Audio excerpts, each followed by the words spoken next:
Oke. Halo semua, good evening. Selamat malam semuanya, good evening. Kenalin nih, aku Vira. Untuk teman-teman yang baru ketemu aku hari ini, kenalin aku Vira. And I am your English tutor. So now we are going to discuss about the latihan-latihan soal, sedikit materi. Kemudian kita continue dengan latihan-latihan soalnya ya.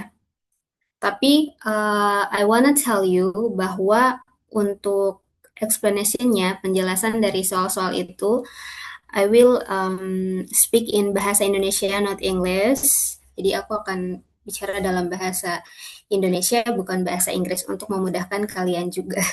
Oke? Okay? So, um, kita mulai ya kalau gitu.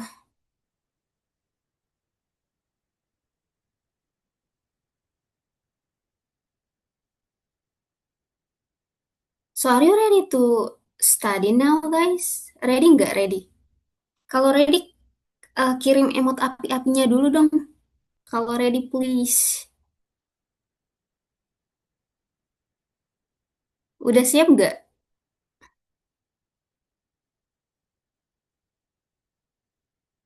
Oke, Fabiano. Oke. Fabiano, nama aku bisa panggil kamu apa nih?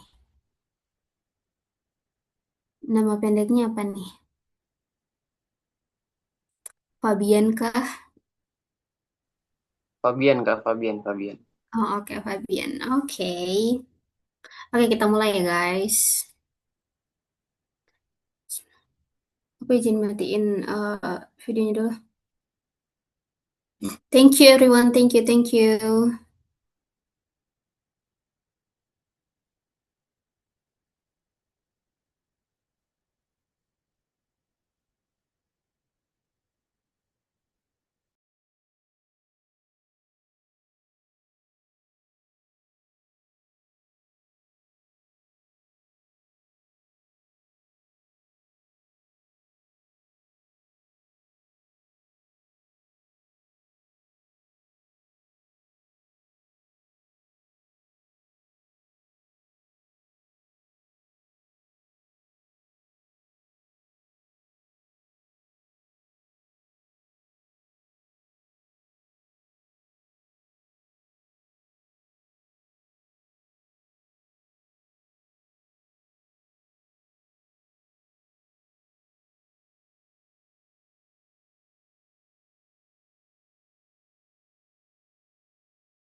Oh, guys, ini udah ada suaranya kah?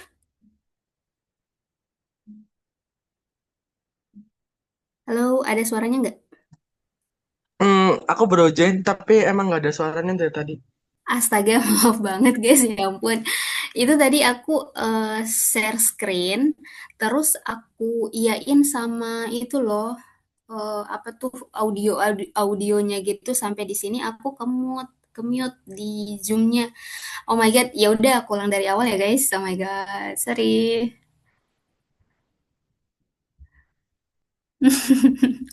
It's okay. Ya udah. Kasih tahu lagi ya kalau misalkan suaranya hilang. Astaga. Oke, oke, oke.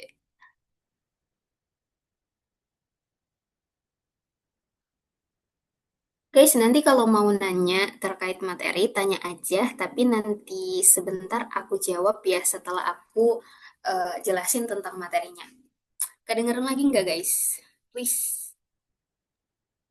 Ada. Oke, thank you. Uh, I will repeat my explanation, okay? Oke, kita mulai ya. The author's intention. Jadi, we are going to learn about intention atau purpose. Di mana intention sama purpose itu sama, yaitu artinya adalah tujuan. Nah, biasanya soal di UTBK itu ada yang nanyain tentang apa sih tujuan dari si penulis gitu, guys. Nah, biasanya jenis-jenis soalnya bukan cuma what is the writer's purpose of the text atau what is the purpose of the text. Bukan cuma itu aja, guys. Tapi ada banyak sih apa namanya? Ada banyak jenis soalnya, bunyi soalnya. Misalkan kayak gini. What is the author's main purposes of writing the passage? Apa tujuan utama si penulis menulis teks tersebut? Jadi passage di sini itu artinya adalah teks. Jadi jangan heran ya, jangan bertanya-tanya lagi nih, passage itu artinya apa sih? Nah, passage itu artinya teks, itu bahasa apa ya? Let's say itu bahasa ilmiahnya lah, gitu guys.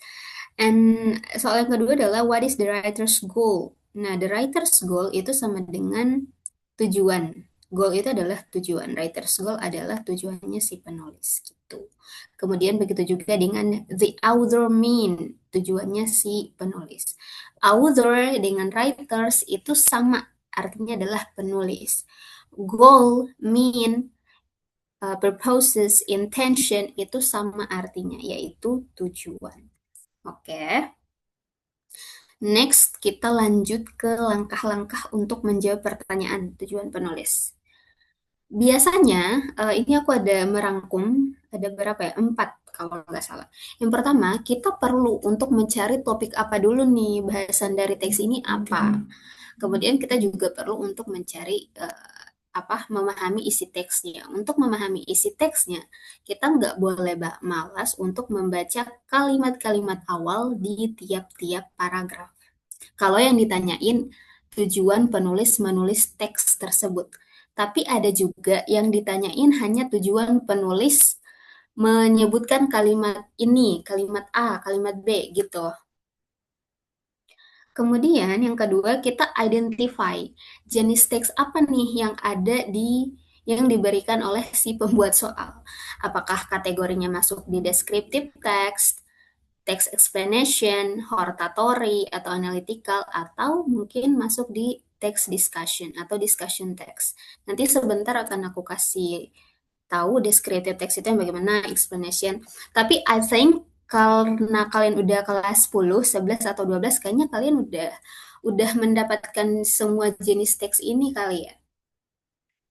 Nah, yang ketiga teman-teman, kita perlu banget nih untuk I suggest you, aku saranin kamu untuk menghafal arti dari kosakata ini karena ini penting banget.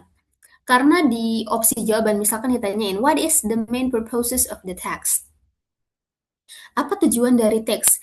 Misalkan opsi A to persuade, B to recommend, C to advise. Tapi kamu nggak tahu persuade ini apa sih?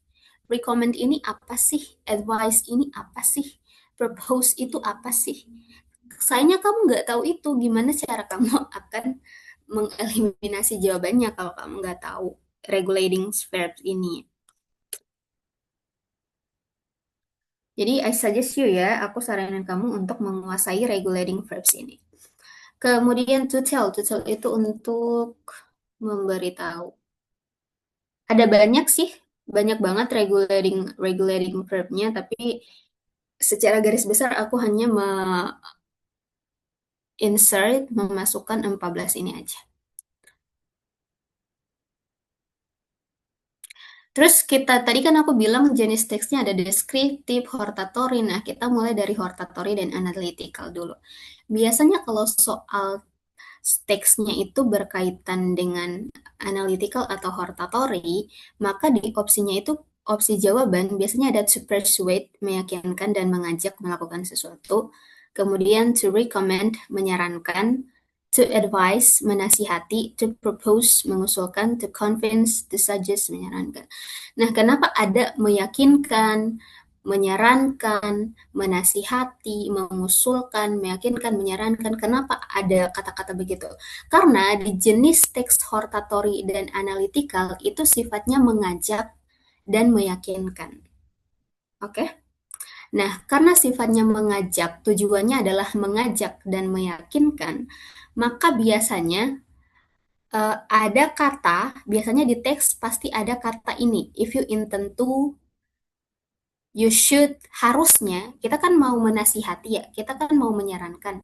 Maka ada kata you should yang artinya kamu harusnya atau you must, kamu harusnya, pokoknya you had better, you are supposed to, if you want to, kalau kamu mau. Itu masuk di hortatory dan analytical. Kemudian biasanya juga ada kata kayak I think, in my opinion, as far as I know. Kemudian biasanya ada conjunction. Misalkan ada first, second, third. Pertama, misalkan teksnya kayak gini, jangan membuang sampah sembarangan. Itu tesisnya, judulnya. Kemudian tesisnya adalah jangan membuang sampah sembarangan karena akan menyebabkan banjir dan lain sebagainya. Kemudian untuk argumennya itu bakalan dikasih tahu alasan pertama kenapa kita tidak boleh membuang sampah sembarangan karena ini. Alasan kedua karena ini, alasan ketiga karena ini. Oleh karena itu, therefore, kita nggak boleh buang sampah sembarangan untuk bla bla bla. Jadi gitu. Kemudian kita lanjut di ada pertanyaan nggak sebelum kita ini atau aku ini dulu, aku jelasin dulu. Kemudian ini jenis teks kedua, discussion text. Jadi discussion text itu adalah menyajikan dua sisi dari sebuah isu. Dua sisi yang dimaksud itu bukan hanya pro, tapi ada pro dan kontra. Namanya juga discussion. Jadi penulis menyajikan dua sudut pandang, pro dan kontranya. Makanya karena ada pro kontra, biasanya teksnya itu ada kata however, bagaimanapun juga. Terus on the other hand, in contrast atau but tapi gitu. Ciri-cirinya biasanya di opsinya ada to contradict, to distinguish, to compare, to invert, to present pros and cons. Kemudian di descriptive text, biasanya descriptive text ini diajarinnya pada saat di kalian kelas 10 ya. Kalau di kelas 10 biasanya diajarin descriptive text. Namanya deskriptif, deskripsi yang artinya menggambarkan sesuatu. Biasanya teks deskripsi itu berkaitan dengan kata sifat, adjective. Misalkan big, small, large, tall. Nah, kalau di soal-soal ilmiah, di teks-teks ilmiah, kata big yang artinya besar itu diganti dengan innermost atau large. Oke? Jadi kayak gitu. Ya namanya descriptive text, yaitu tujuannya si penulis adalah untuk menggambarkan, untuk memberitahu, untuk mengilustrasikan, gitu teman-teman. Kemudian terakhir explanation text, teks eksplanasi. Yang explanation itu artinya menjelaskan. Apa yang dijelaskan? Kenapa atau bagaimana sesuatu bisa terjadi? Gitu. Makanya explanation text ini menjawab bagaimana sesuatu terjadi dan kenapa sesuatu terjadi. Jadi kalau kalian lihat teks itu ada cause and effect-nya, maka itu bisa disebut dengan explanation text. Ciri-cirinya ada kata therefore, oleh karena itu, because artinya as a result, sebagai hasilnya, leads to mengarah kepada. Kemudian tujuan si penulis menulis teks eksplanasi adalah to explain, to inform, to point out, explain menjelaskan, inform menginformasikan. Wait, sebentar langsung kita bahas di soalnya ya. Okay, do you guys have any question? If you don't have any question, I will move to the latihan soal. Aduh, if you don't have any question, give me a reaction, please. Tolong kasih reaction apapun itu. Okay, nothing. I don't have question. Thank you. Not yet. Okay. Kita pindah ya. Nah, ini dulu nih. Aku kecilin dulu layarnya. Oke.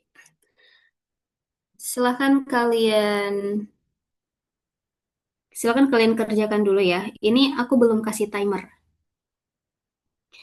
Ingat teman-teman, soal yang aku pilih ini apa namanya bertingkat ya kesulitannya. Jadi ini yang paling gampang dulu, bintang satu dulu.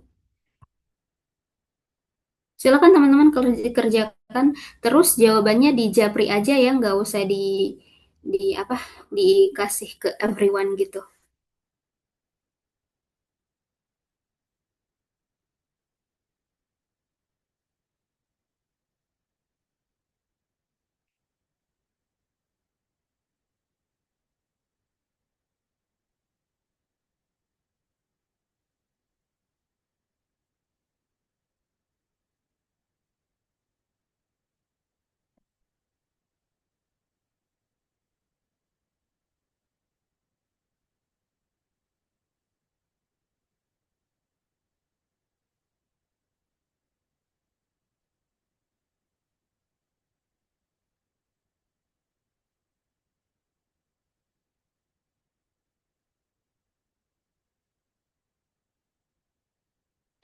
Guys, ini dijawab aja ya sesuai kemampuannya. Jadi jangan gunain ChatGPT, Cici, Gemini. Pokoknya dicoba aja dulu, nggak apa-apa salah. Kita jawab sama-sama. Kita bahas sama-sama.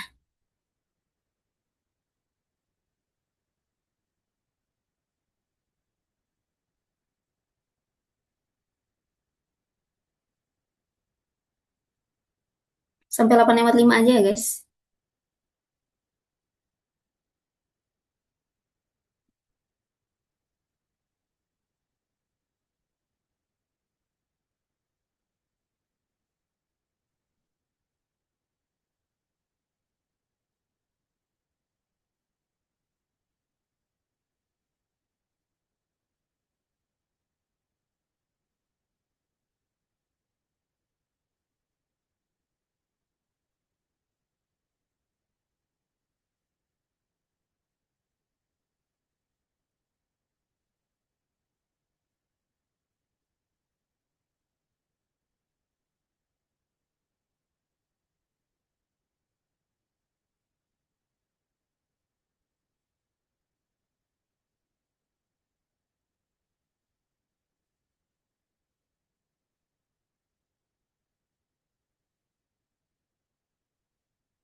Yuk, 1 menit lagi.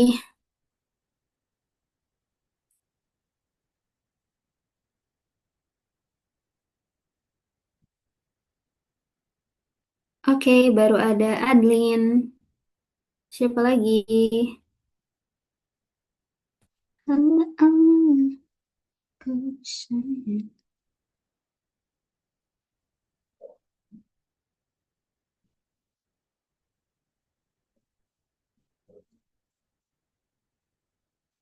Adeline Mesia ya.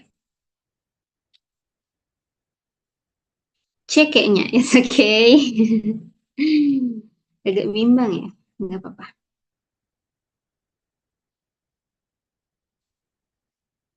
Oke, ada lagi.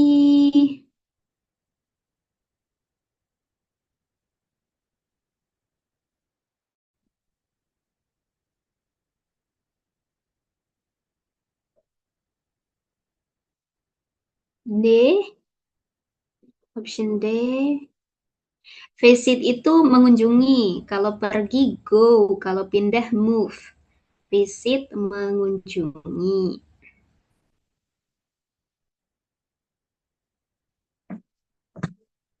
Oke, udah jam ini. Wait ya, aku coba untuk coret pakai ini kalau boleh.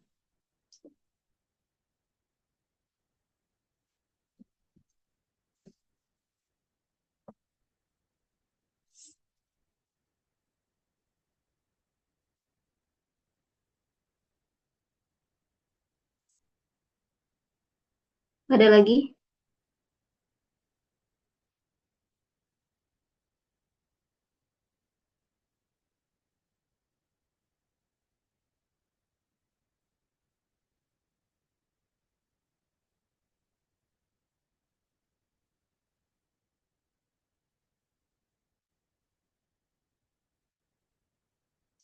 Oke, kita bahas sama-sama ya.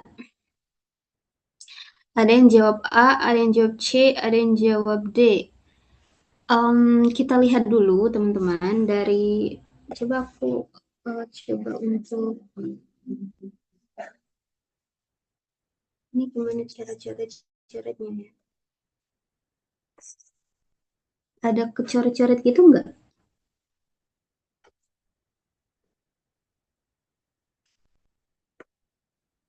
Nggak usah di ini ya. Wait teman-teman, ada kendala teknis sedikit.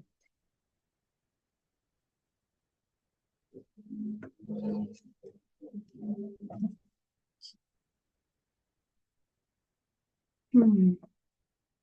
Guys, di kalian ada kecoret gitu nggak layarnya? Aduh. Coba kita lihat dari sini dulu ya. Di sini dibilangin bahwa the Eiffel Tower is an iron lattice tower. Jadi Eiffel Tower itu adalah sebuah menara. Kemudian yang lokasinya ada di Paris ya. I don't know how to pronounce the Champ de Mars. Tapi yang kita tahu bahwa Eiffel Tower ini ada di Paris. Jadi dibangun pada tahun kenapa 889 ya di sini? 1889 kalau nggak salah. Kemudian di sini dibilangin bahwa Eiffel Tower ini menjadi ikon dari Prancis dan dibilangin di sini bahwa ini adalah menara tertinggi di Paris dan paling banyak dikunjungi oleh orang-orang gitu. Terus ini tuh dikasih nama oleh seorang desainer, artinya si desainernya yaitu Gustave Eiffel. Aku nggak tahu nih gimana cara ininya. Terus di sini dibilangin bahwa ketinggian dari Eiffel Tower ini adalah 324 meter. Pokoknya di sini intinya di sini mendeskripsikan ya teman-teman. Intinya dari paragraf 1, 2, 3 itu tuh mendeskripsikan tentang si Eiffel Tower. Mulai dari tahun dibangunnya, kemudian fungsi awalnya, kemudian merupakan rekor tertinggi di dunia, kemudian perbandingan dengan bangunan-bangunan lain juga. Ada juga dibilangin bahwa jumlah pengunjungnya, kemudian faktor sejarahnya. Nah, sekarang aku mau tanya dulu, ada yang pilih opsi A di sini. Kenapa pilih opsi A? Bisa langsung on mic aja atau mungkin di apa namanya, ditulis di japri ke aku, kenapa pilih opsi A, kenapa pilih opsi C, D.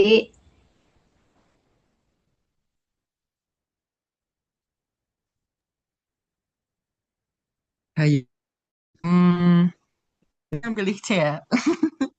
Siapa yang pilih C? To tell to visit the Eiffel Tower in Paris.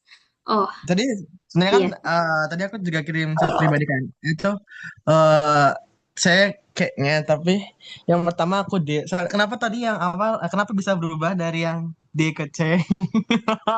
Tapi udah Kenapa? jelas ya. Jadi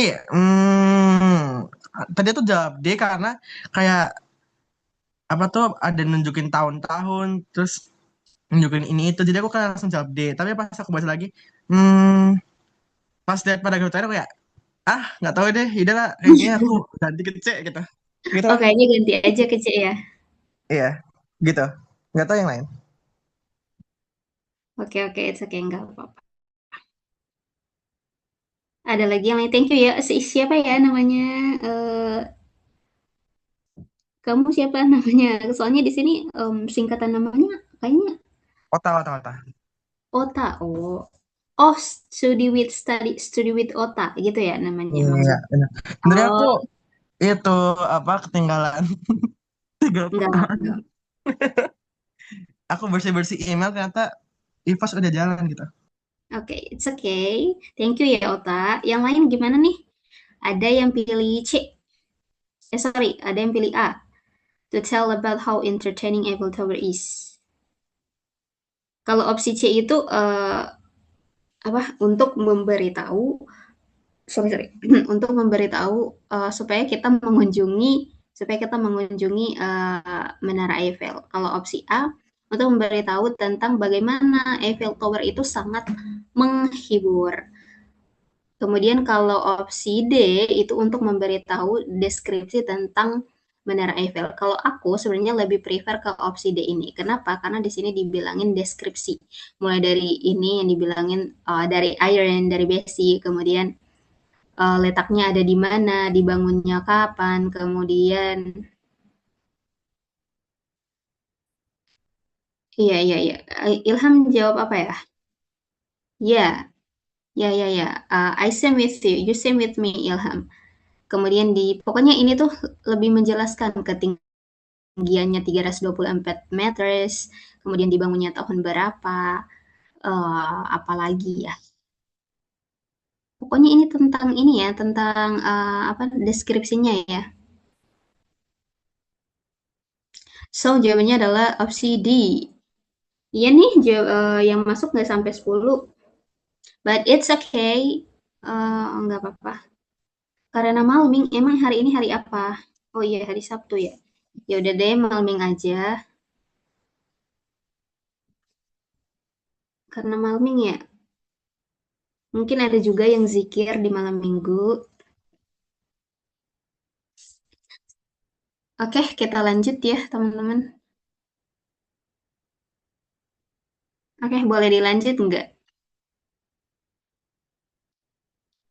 Kalau ini, coba yang ini. Aku kasih waktu sampai jam 8. Kalau di aku Wita ya, jadi ini udah jam 8. Jam 8.13. Aku kasih waktu 2 menit deh ini.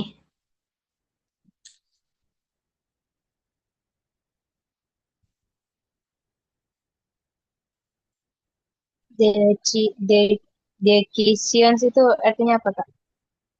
Yang nomor berapa ini? Yang apa opsi? Di opsi kah atau di teks? In the text, to decision about how to grow. Yang mana ya? A, B, C. Oh, to Di paragraf decision. Ini, pertama, yang ya. ini ya, decision. Keputusan, ada dua keputusan. Atau dua langkah gitu, dua keputusan.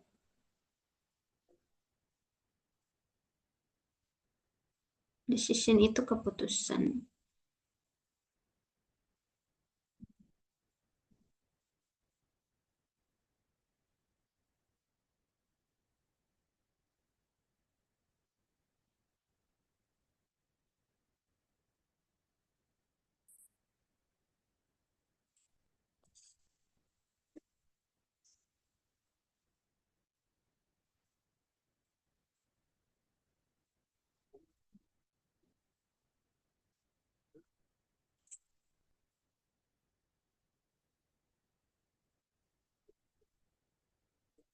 Opsi, aduh, sorry.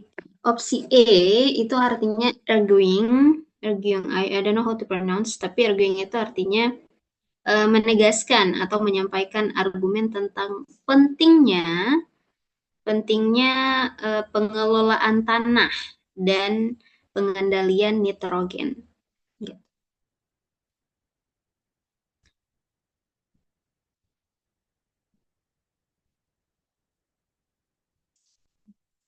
Wah, kok ada ini lagi ya?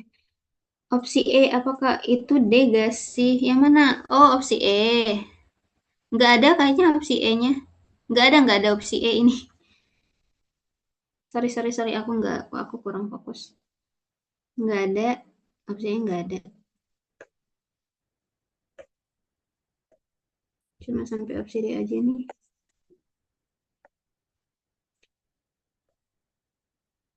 Kenapa nggak hilang-hilang ya ceritanya ini? Udah kah guys? Udah 8.15 di aku. Baru A, B, D. Wow, there's so many answer. Ada ini ya, various answers. Ada berbagai jawaban ya. Ada A, B, D. Ya udah langsung kita bahas ya. Di sini soalnya nanyain tentang which of the following, mana dari pernyataan berikut yang paling mewakili tujuannya si penulis dalam menulis teks tersebut. Sebelumnya, aku mau tanya dulu nih ke teman-teman. Kira-kira teks ini masuk ke jenis teks apa sih? Ayo loh, kira-kira masuk ke jenis teks apa ya dia?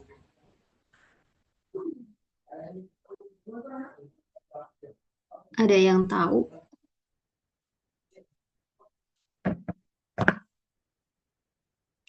Coba teman-teman lihat ya. Di sini ada kata if you want to. Nah, if you want to itu adalah ciri dari jenis teks apa nih? Teks analytical. Analytical, ya, analytical. Di mana tujuannya adalah mengajak atau meyakinkan. Sekarang kita lihat. Coba kita apa ya? Kalau kalian lihat di sini, if you want to farm grain, kalau kamu mau apa namanya? Wait. Kalau kamu mau pertanian yang ramah lingkungan, ada dua apa namanya? Keputusan yang bisa bantu kamu atau bisa mencapai tujuan kamu. Yang pertama adalah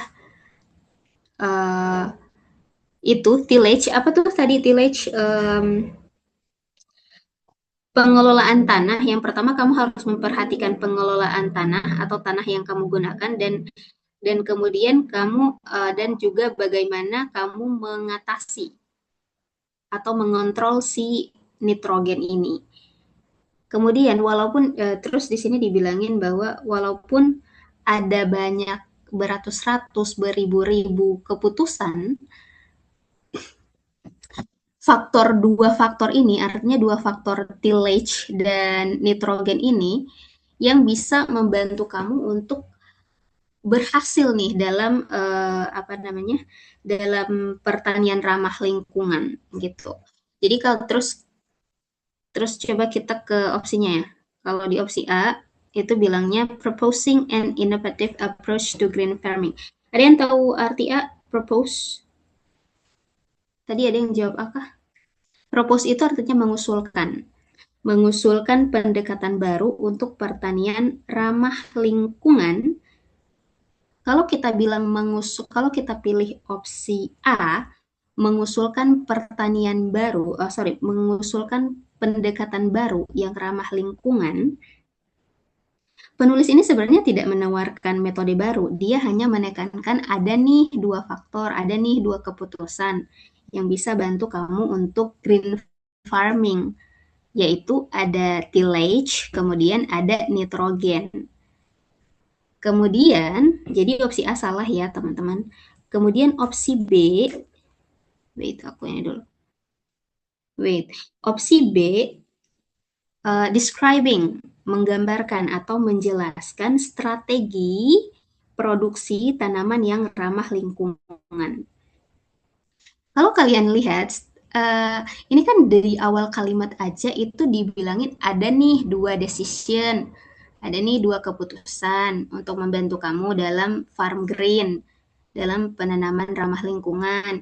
Yang pertama, how much, berapa banyak tanah, kemudian juga uh, ada berapa kemudian bagaimana juga kamu mengontrol penggunaan nitrogen. Jadi kalau kita bahasnya strategi-strategi, ini enggak teksnya tidak membahas tentang strategi, apalagi strategi yang apa, ramah eco-friendly. Bukan itu, produksi tanaman enggak. Jadi opsi B salah. Opsi C, informing the fact of green farming and global warming. Informing, menginformasikan atau memberi informasi tentang fakta pertanian ramah lingkungan dan global warming. Kalau kita pilih opsi C, ini kan dibilangin apa? Memberi informasi ya. Memberi informasi berarti sama dengan memberi data kan. Yang namanya memberi informasi itu artinya memberi data, memberi informasi aja tanpa menekankan, tanpa ada penekanan mana nih keputusan yang paling penting. Tapi kan kalau di teks ini ya, di kalimat awal aja itu udah menekankan, udah meyakinkan ke pembaca bahwa ada 2 cara nih yang paling penting untuk green farm. Jadi kalau kita bilang menginformasikan, ini tidak hanya sekedar menginformasikan, tapi mengajak atau meyakinkan gitu. Jadi opsi C salah. Opsi D adalah opsi yang tersisa. Coba kita lihat. Ingat ya teman-teman, ketika teman-teman melihat kata arguing, kan kita tahu bahwa argue itu artinya memperdebatkan ya. Sebenarnya artinya tidak sesempit memperdebatkan, tapi artinya menegaskan atau menyampaikan pendapat. Oke, menyampaikan pendapat. Jadi tujuan si penulis menulis teks ini adalah menyampaikan pendapat. Betapa pentingnya pengelolaan tanah dan kontrol nitrogen bagi farm green ini, bagi penanaman ramah lingkungan gitu.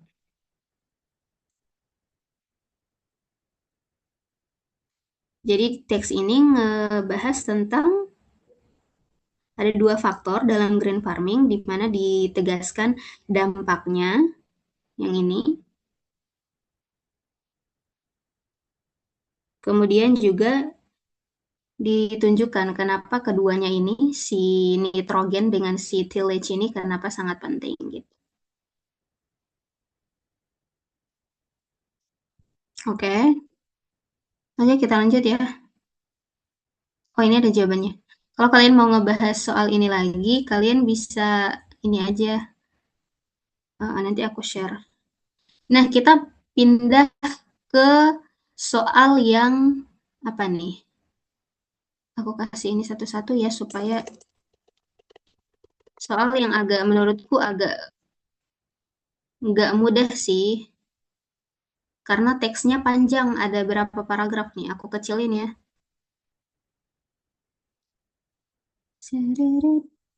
Aku kecilin dulu. Waduh.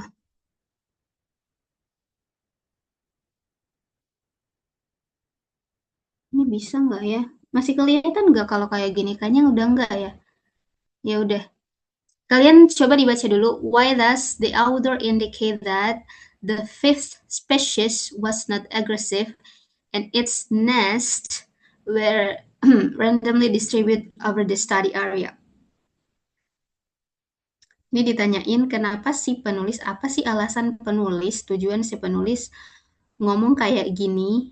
Nah, untuk ngejawab pertanyaan ini, kalian harus cari dulu nih, kalimat ini letaknya ada di paragraf mana. Paragrafnya itu dari sini. Dari wait. Ya, tetap nggak bisa lagi. Ini aja deh, aku kasih clue aja. Itu Kenapa?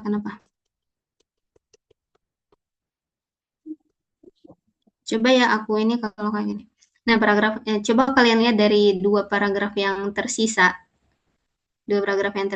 Kira-kira di paragraf mana kalimat the fifth species ini ada? Paragraf yang pertama ini kah atau yang kedua kah?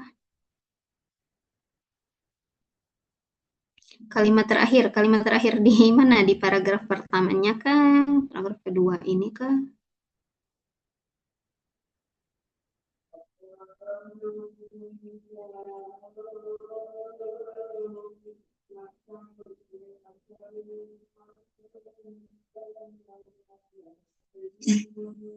Silakan kalian cari dulu ya jawabannya teman-teman.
Kita coba sampai 8.30.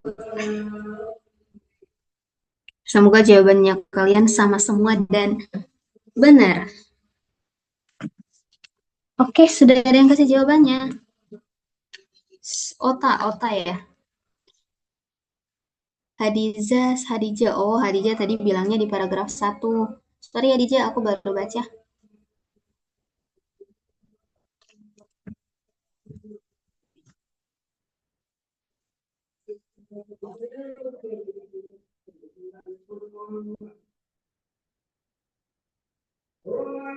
Yuk teman-teman, bisa yuk.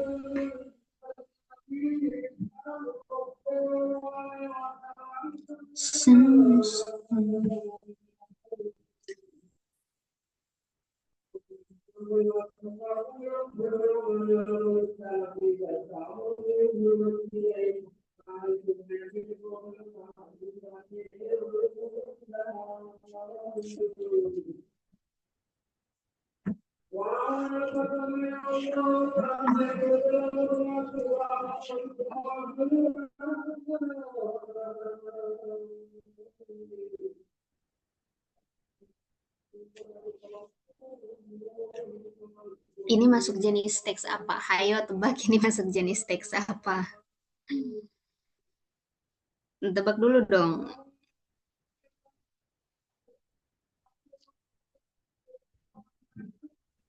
Analytical. Analytical.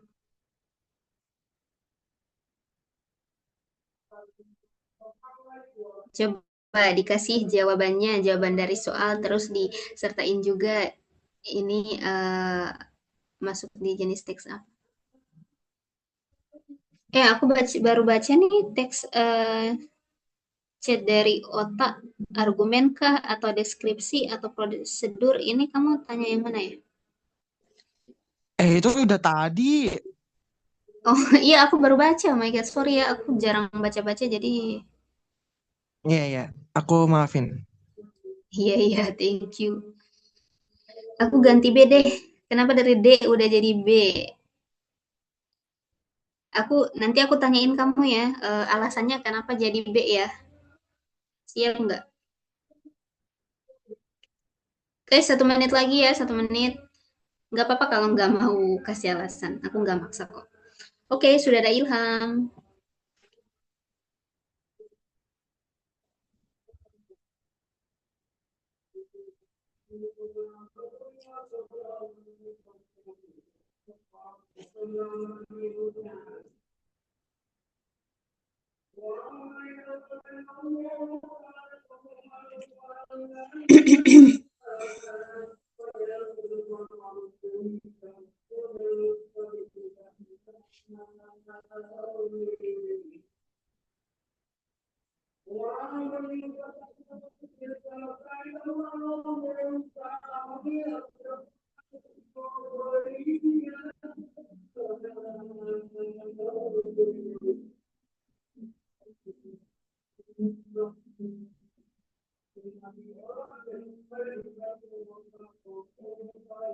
Oke,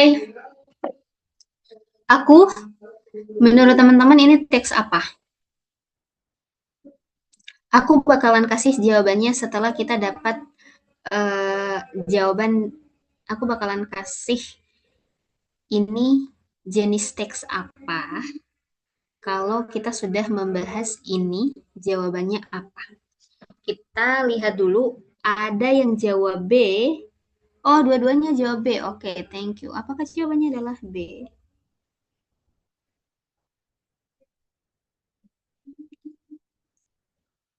Ada yang bisa jelasin ke aku nggak? Soalnya ini nanyain tentang apa sih?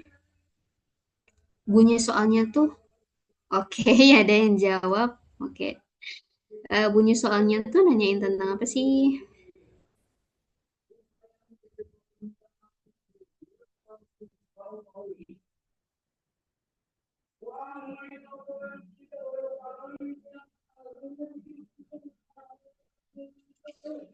Oke.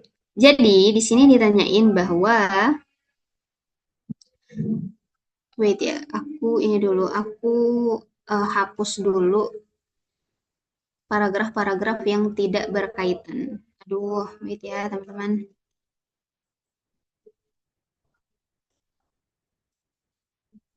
Paragraf-paragraf yang tidak berkaitan. Ini nggak berkaitan.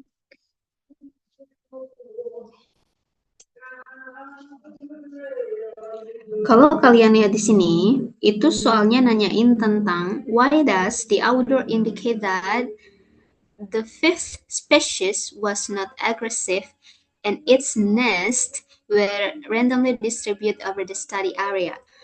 Jadi soalnya nanyain kenapa sih penulis ini sengaja nyebutin fakta bahwa 5 spesies yang tadi itu tidak agresif, kemudian sarangnya tidak beraturan, random.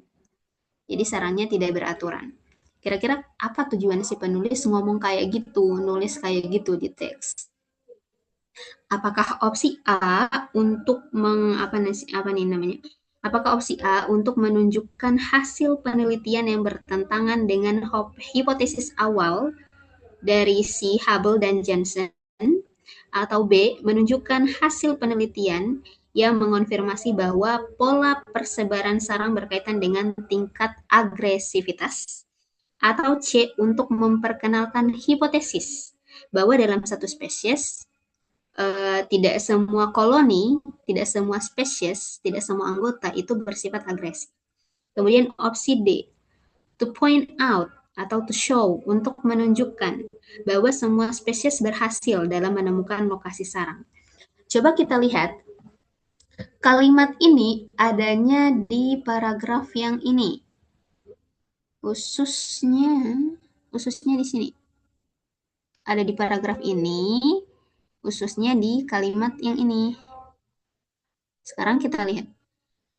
Nah, kalau kita cuma baca the face species wasn't aggressive, itu kita nggak tahu maknanya apa. Oleh karena itu, kita baca dulu nih keseluruhan kalimatnya. Hubble and Johnson map the nest of 5 the 9 species of stinglebees accurately, and the nest of 4 of the species were distributed regularly. Jadi si Hubble dan Jensen ini adalah peneliti ya, para peneliti, di mana mereka memetakan bahwa ada 9 spesies. Ada 9 spesies dari lebah yang tidak menyengat, stingless beast, lebah yang tidak menyengat. Terus dia bagi dua, ada dari 9 itu dibagi dua, ada 4 spesies dan juga 5 spesies. 4 spesies dan 5 spesies. Di mana ditemukan bahwa untuk yang 4 spesies ini, bentar ya, untuk yang 4 spesies ini ditemukan bahwa distribusi aturan pola sarangnya mereka itu beraturan. Tapi mereka agresif, tapi sarang mereka beraturan. Sedangkan untuk kelima spesies ini mereka nggak agresif, tapi sarang mereka itu acak, random gitu. Jadi kita bisa simpulkan bahwa hasil dari maksud dari si penulis menulis teks tersebut adalah bukan teks, paragraf dari Hubble dan Jensen ini adalah maksudnya yaitu ditemukan 4 spesies itu agresif. Dan pola sarangnya apa teman-teman? Beraturan apa enggak beraturan? Pola sarang beraturan apa enggak beraturan ya? Beraturan. Iya, beraturan. Sedangkan yang 5 spesies itu mereka enggak agresif. Tapi pola sarangnya tidak beraturan, pola sarang acak. Kalau kalian notice ya, dari ini aja kita udah bisa tahu bahwa paragraf tadi itu penulis itu lagi membandingkan dan menguatkan hubungan antara agresivitas dan pola persebaran sarang. Dimana kalau dia agresif, sarangnya beraturan, tapi kalau nggak agresif, sarangnya acak gitu. Nah, sekarang kita ke opsi jawabannya. Mana ya opsi jawaban? Kalau opsi A kan tadi bilang ada yang pilih opsi A enggak ada ya. Opsi A kan tadi bilang untuk menunjukkan hasil penelitian yang bertentangan dengan hipotesis awalnya si Hubble dan Jensen. Nah, kebetulan hipotesis awal ini enggak disebut di kalimat ini nih, tapi disebutnya di kalimat yang ini. Hipotesis awalnya si Hubble dan Jensen adalah mereka bilang predicted ya, memprediksi. Namanya hipotesis berarti masih menduga atau memprediksi. Mereka bilang bahwa kolonil yang agresif itu penyebaran sarangnya akan beraturan. Sedangkan yang tidak agresif, penyebaran sarangnya akan secara random. Berarti hipotesis mereka ini sama dengan hasil penelitian mereka. Oleh karena itu, kalau opsi A bilang untuk menunjukkan hasil penelitian bertentangan dengan hipotesis awal, hasil penelitian tidak bertentangan dengan hipotesis awal. Jadi dia sama. Maka karena itu opsi A salah. Terus opsi B, to indicate, untuk menunjukkan hasil penelitian, di mana mengonfirmasi bahwa pola persebaran sarang berkaitan dengan tingkat agresivitas. Nah, yang jawab opsi B, congratulations. Benar ya, ini jawabannya benar. Kenapa? Karena tadi mengkonfirmasikan bahwa sarang yang pola persebaran sarang itu berkaitan dengan agresivitasnya. Oke. Jadi opsi B benar. Oke. Nah, kira-kira teks ini masuk di jenis teks apa? Teks ini masuk di jenis teks eksplanasi, explanation text. Gimana ya tulisannya? Explanation text. Kenapa? Karena ada sebab akibat. Cause and effect. Coba kita lihat kalau apakah to indicate itu ada di ciri-ciri explanation text. Nggak ada, berarti di sini kita tambahkan. Terus di sini kan tadi explanation text menjawab bagaimana sesuatu itu terjadi dan kenapa sesuatu itu terjadi.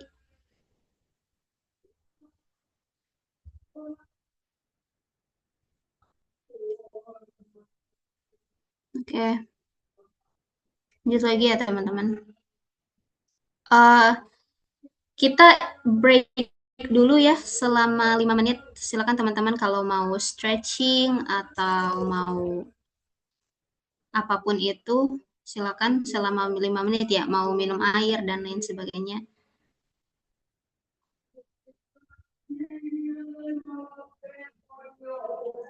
Delapan 846 kita mulai ya teman-teman.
Lagu apa ya bagusnya? Ada yang mau request lagu nggak? Masih ada 3 menit nih kita.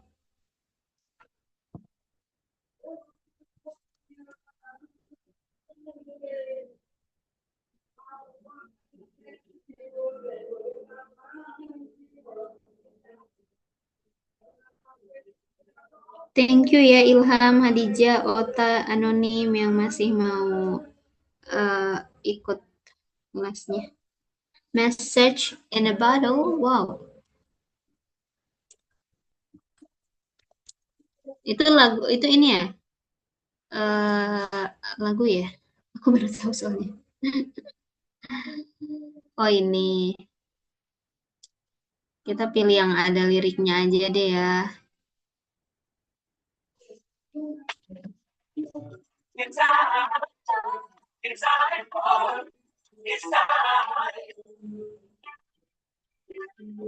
Kedengeran nggak? Kedengeran nggak ya? Oh ada ya, oke. I know that you like me, and it's kind of frightening. Standing here waiting, and I hypnotized by freckles and bright eyes. Sometimes, but now you're so far away, and I'm down, feeling like a beast in the crowd. I'm reaching for you, terrified. See,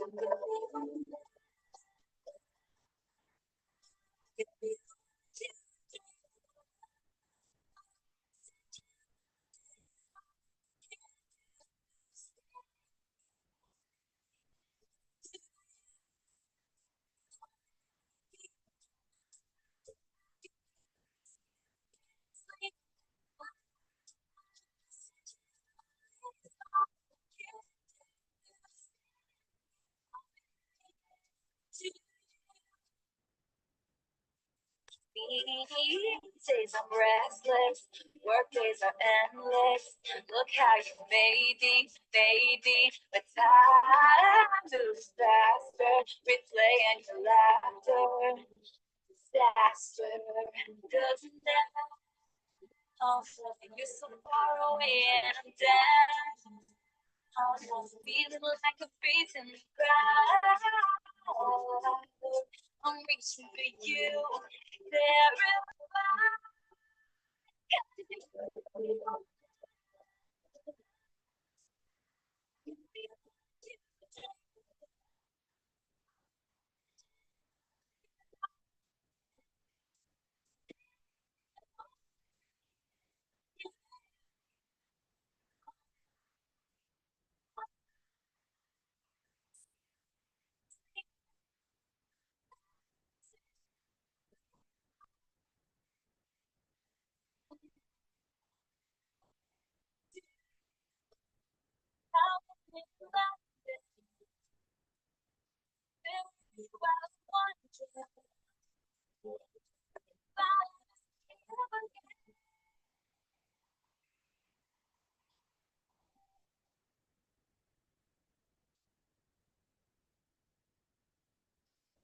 be the one that I love. And I'm sending you hoping it gets to you. 'Cause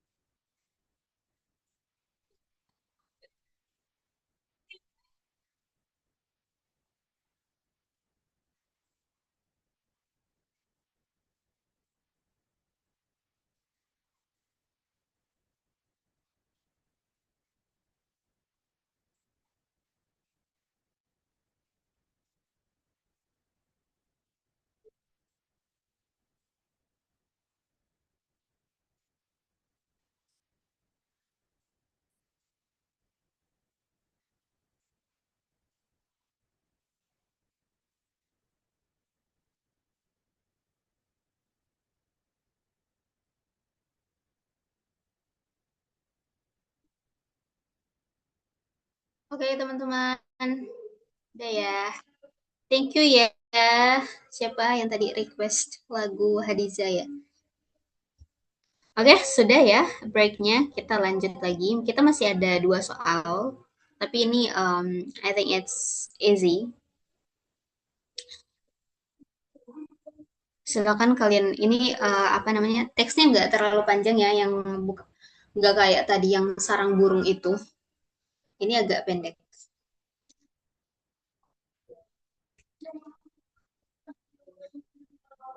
Bentar, ini dulu.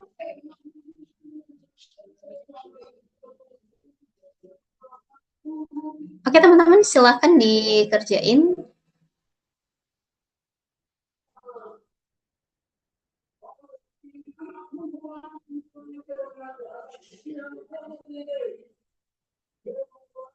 I only give you 2 minutes. Aku kasih waktunya 2 menit. Kalau di UTBK tuh 20 menit berapa soal gitu bahasa Inggris. 20 menit 20 soal apa lebih dari 20 soal kayaknya nggak tahu. Makanya mungkin 1 menit 1 soal kali ya. Iya, 1 soal 1 menit. Oh my god.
Oke, ternyata sudah ada 8.50.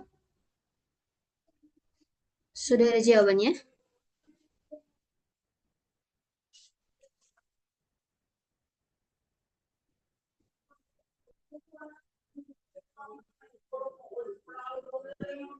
Bisa terjemahin itunya nggak apa? Apa? Opsinya. Yang Terjemahin mana? opsinya. Opsinya Semuanya. yang Oke, kalau yang pertama opsinya itu bilang opsi A ya. Untuk membuat pembaca mempertimbangkan pro dan kontra dari suatu kebijakan. Jadi teks ini tuh ngebahas ada tuh suatu kebijakan. Kemudian kalau opsi B menjelaskan secara rinci bagaimana sebuah kebijakan itu akan diterapkan. Kalau opsi C menjelaskan apa nih? Alasan di balik suatu kebijakan itu. Kemudian opsi D to compare untuk membandingkan dua hasil dari kebijakan itu. Kemudian opsi E untuk menjelaskan solusi terhadap masalah yang telah berlangsung lama. Wait. Jadi pokoknya teksnya ini tentang sebuah kebijakan polisi tunggu ya.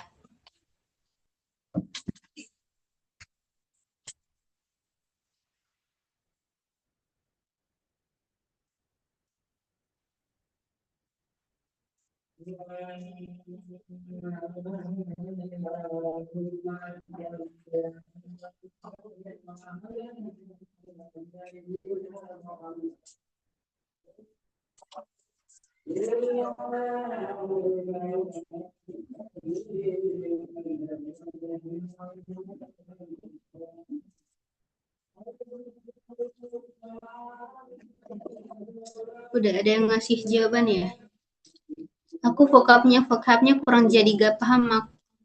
Aku vocabnya kurang jadi nggak paham sama konteks teks. Aku juga gitu dulu.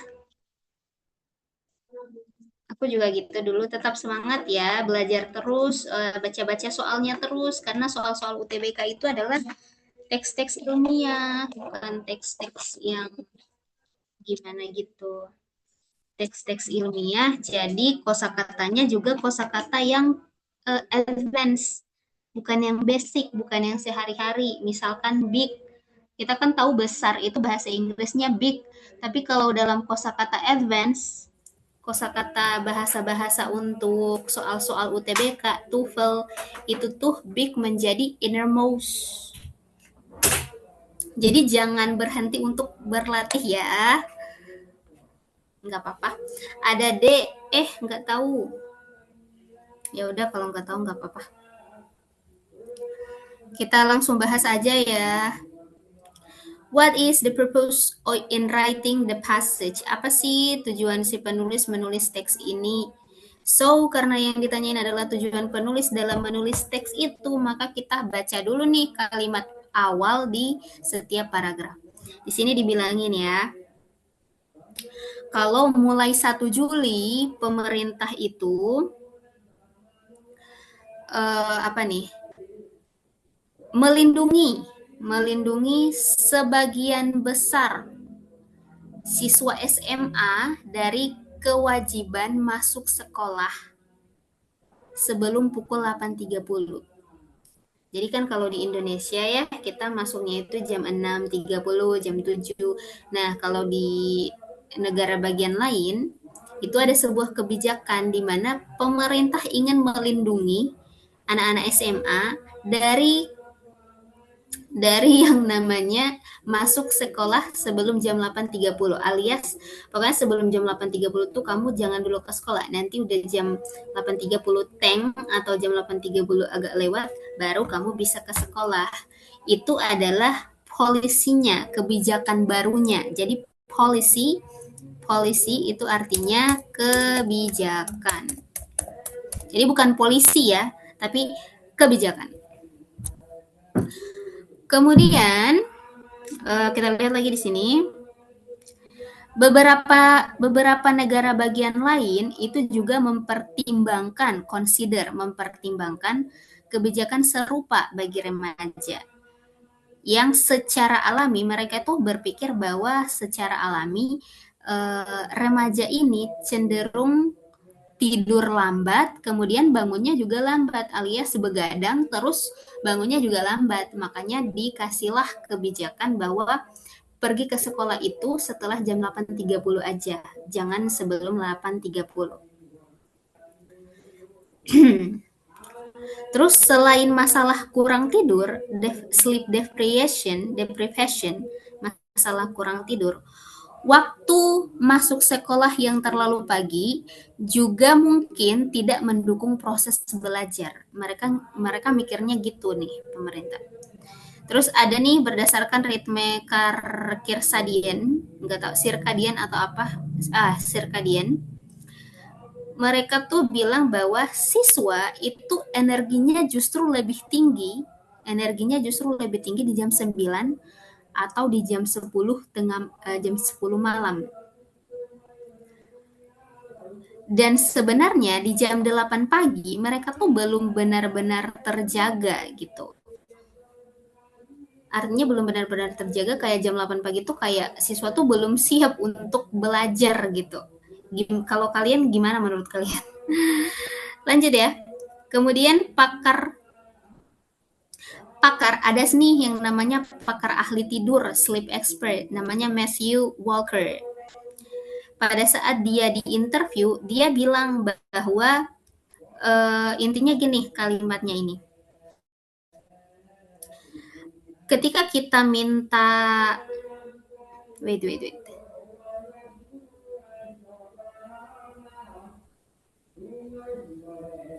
Dia bilang kayak gini, meminta remaja untuk bangun, kemudian menyerap informasi, menyerap pelajaran di jam 8.30 pagi, itu tuh kayak kita minta orang dewasa untuk bangun di jam 4 pagi, pokoknya dengan suasana hati yang bagus. Ini tuh sebenarnya kalimatnya tuh kayak nyindir. Jadi gitu guys. Terus kita lihat lagi, di sini dia bilang, ini kan kalau kita lihat ya, ini adalah pro. Kalimat di paragraf 1, 2, 3 ini adalah kalimat yang mendukung, pro.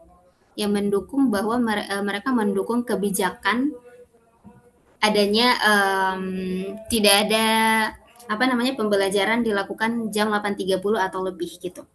Tapi di paragraf selanjutnya ada nih yang menentang. Salah satunya adalah Governor Gavin Newsom. Kemudian ada PTA, asosiasi atau perkumpulan guru dan apa nih namanya, dan orang tua siswa. Kemudian ada CTA, perkumpulan para guru. Mereka tuh bilang bahwa kebijakan ini sebenarnya merugikan siswa-siswa dari keluarga yang berpenghasilan rendah. Kenapa bisa merugikan? Karena orang tua mereka, parents, orang tuanya siswa-siswa ini nggak ada pilihan. Orang tua siswa-siswa ini nggak ada pilihan untuk artinya untuk mengubah jam kerja. Ya kalau misalkan mereka jam kerjanya pagi, jam 6, jam 7, ya mereka nggak bisa ubah itu. Sementara mereka diharuskan untuk ngantar anak di jam 8.30 atau jam 8 lewat kalau misalkan kebijakan ini diterapkan. Makanya ini tuh kebijakan ini tuh kayak tidak menjadi kontra bagi para PTA, CTA ini. Pun kalau misalkan pada akhirnya kebijakan ini diterapkan, kemudian orang tua akhirnya mengalah untuk mengantarkan anak mereka, misalkan mereka pergi jam 7 di tempat kerja, dan di jam 7 itu juga mereka bakalan antar anak mereka, sedangkan pelajaran bakalan mulai di jam 8.30 atau jam 8.30 lewat. Bisa aja ketika mereka tuh takutnya anak-anak tanpa pengawasan gitu di sekolah. Bisa aja pihak sekolah belum ada, para guru belum ada, tidak ada pengawasan, dan bisa aja anak-anak bakalan kemana gitu. Jadi ini kontra dari kebijakan ini. Nah, kalau ada pro dan kontra, kalian pasti tahu dong kalau teks ini eh, masuk di jenis teks apa.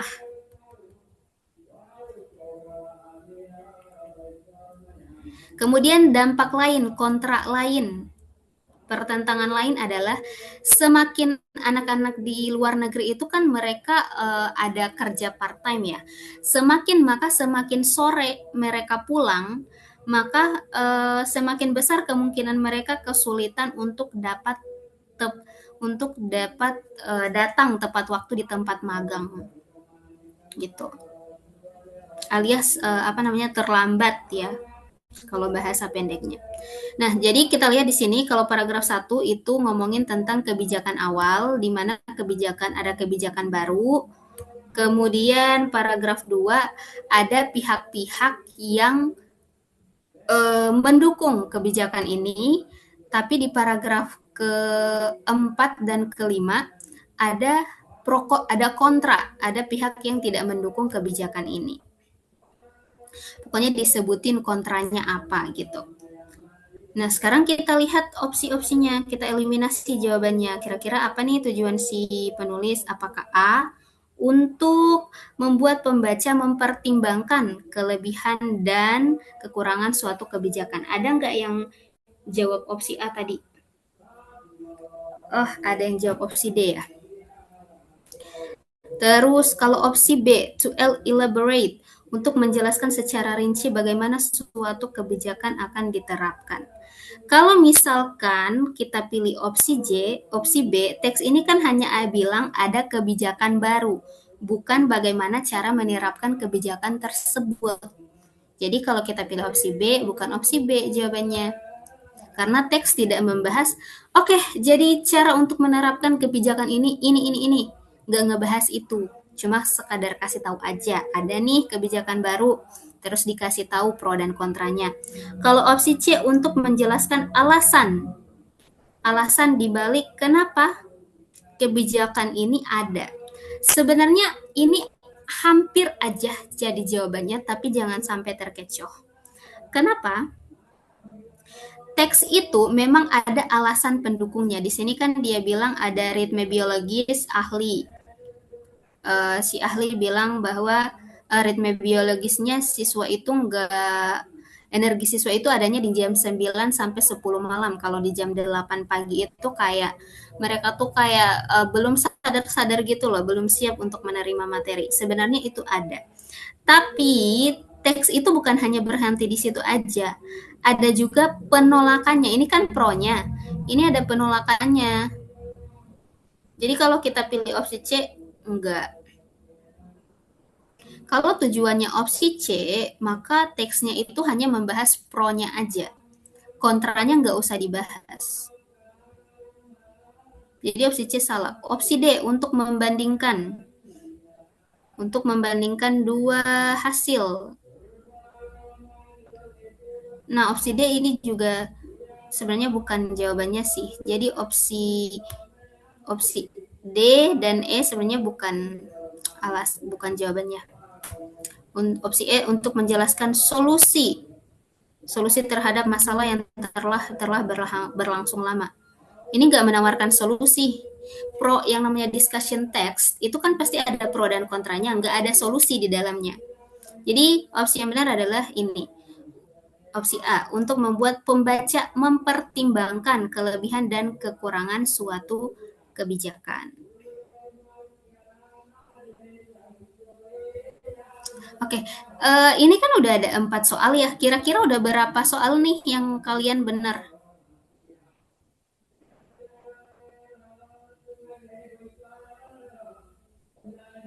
Baru 2, itu aja. Ganti-ganti. Gak apa-apa. Oke, satu soal lagi teman-teman sebelum kita tutup pertemuannya. Satu soal lagi.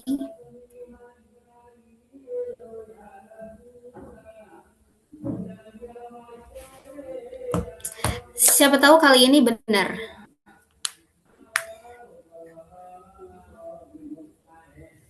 Sampai 9:07 ya.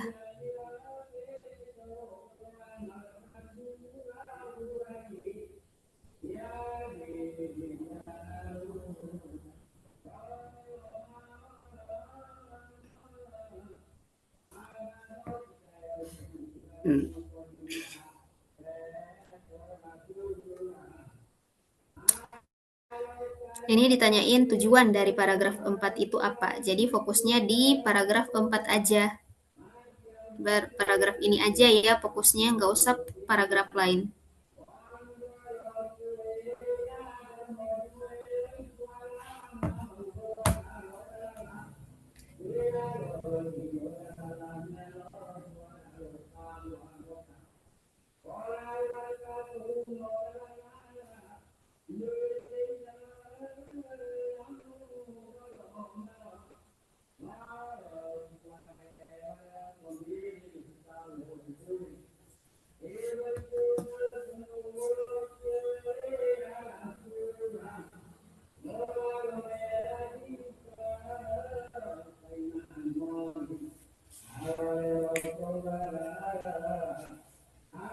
Option A.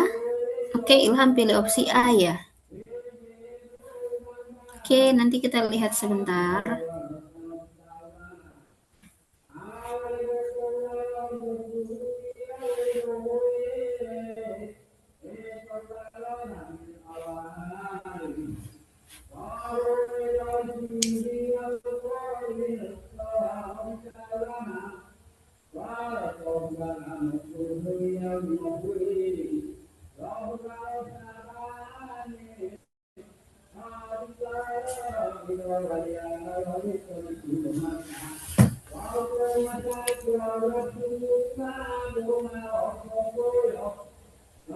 Satu menit lagi.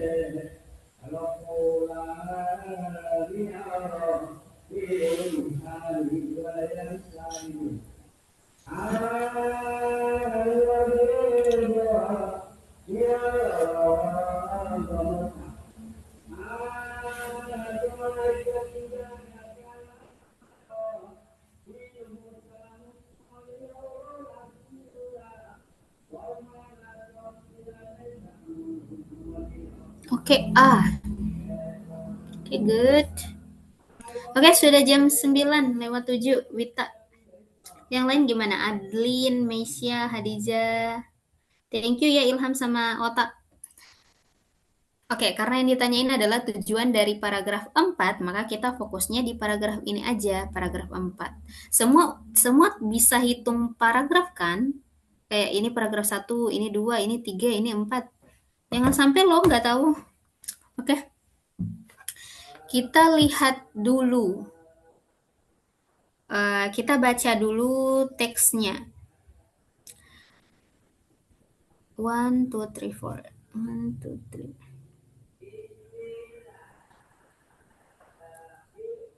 Di sini dibilangin bahwa add to these people's increasing lifespans leading to longer retirements. Ini tuh artinya, ini tuh maksudnya adalah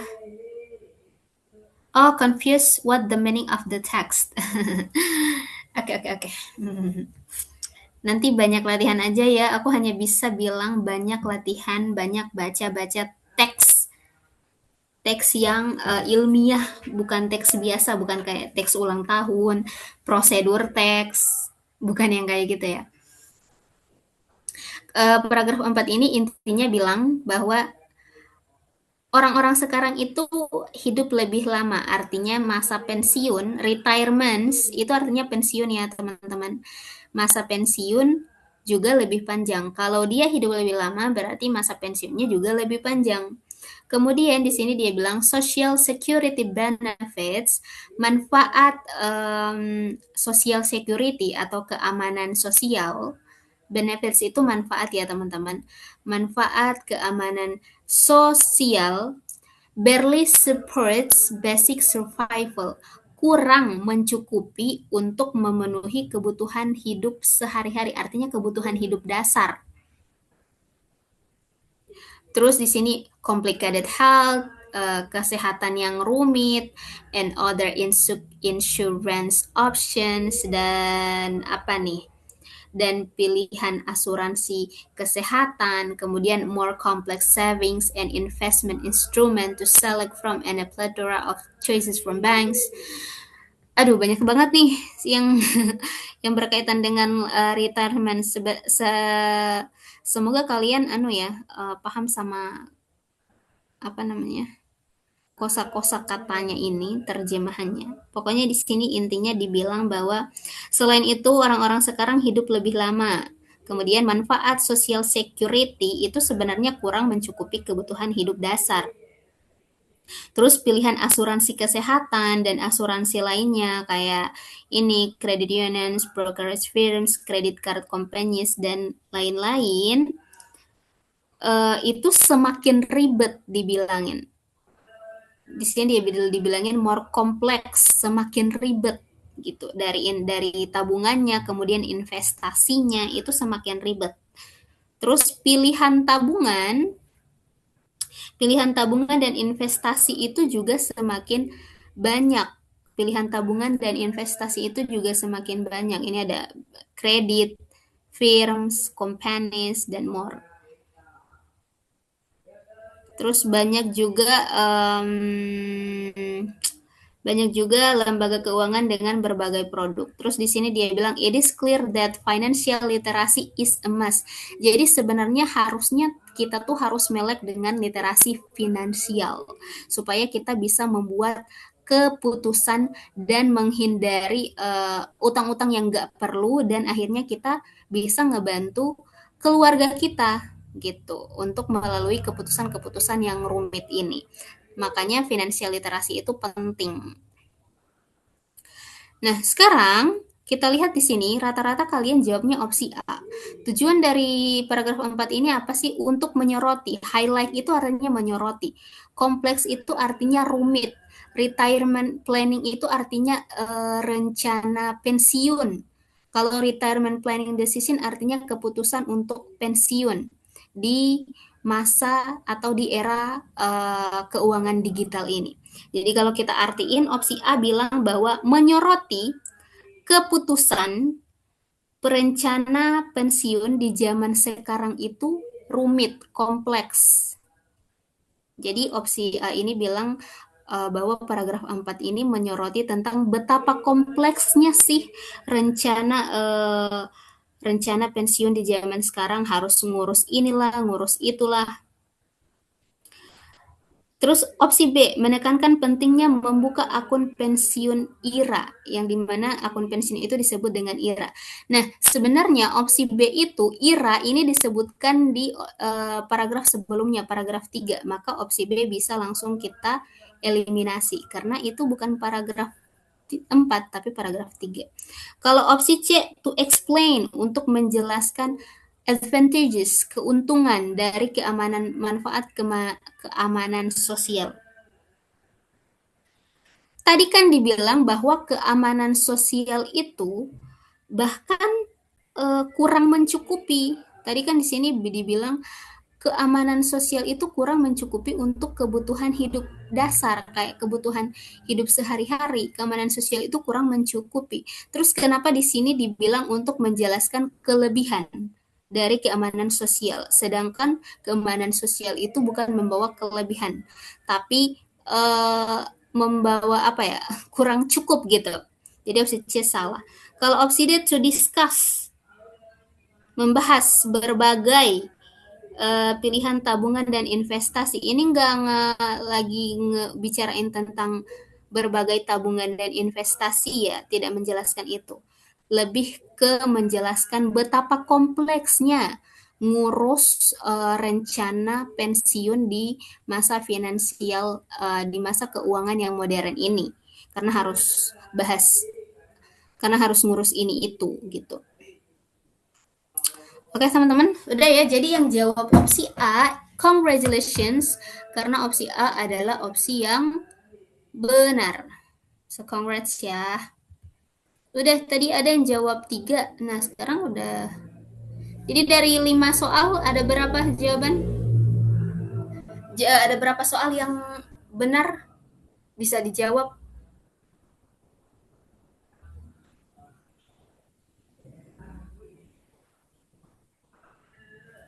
Ada berapa soal nih yang bisa dijawab?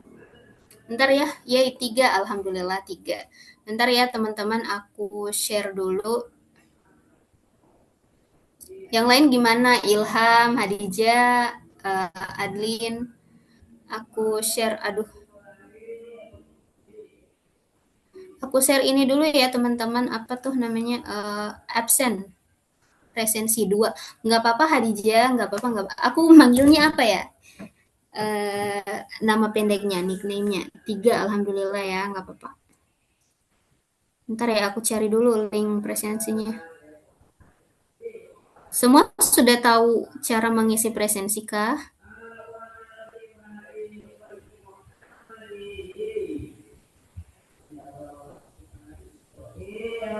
Nggak apa-apa ya teman-teman, harus belajar lagi, harus perbanyak baca-baca teks. Dimulai dari teks yang pendek-pendek dulu lah, supaya walaupun kalian cuma baca teks yang pendek-pendek, tapi at least setidaknya kalian udah dapat kosakata, beberapa kosakata gitu. Silakan teman-teman, ini link presensinya. Oke, sebelum aku kirim link presensinya, terima kasih ya untuk Ota, Ilham, Hadiza yang sudah mau bergabung, walaupun hanya berapa orang, tapi terima kasih ya sudah sharing. Terima kasih sudah meluangkan waktunya. Semoga kalian sukses ya di UTBK tahun ini. Jangan jangan patah semangat, harus coba-coba terus ya. Kuncinya adalah perbanyak membaca teks-teks ilmiah, guys. Thank you. Ada yang masih butuh bimbingan untuk mengisi absen? Atau semua sudah tahu? Thank you, Ilham. Ini emang cara ngisinya ngisi aja gitu Kak. Aku baru join soalnya. Wait ya, kalau gitu aku share dulu.